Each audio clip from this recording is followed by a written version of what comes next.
Hey guys, I'm doing a bike check.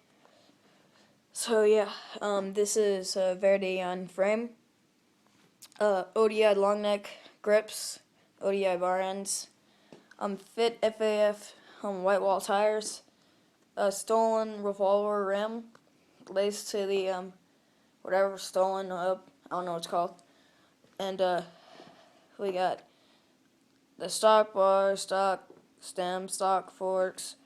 We got Odyssey 8-kin pivotal seat. Got the Poverty pivotal seat post. Sawed down. And we got the Twisted PC pedals. Odyssey. Stock cranks. Verde something. I don't know. Sprocket.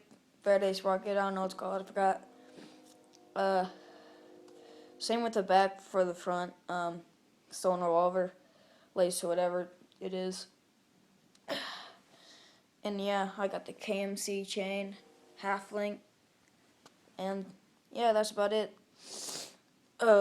If you want to know how good a part is, just tell me. Yeah, so see ya.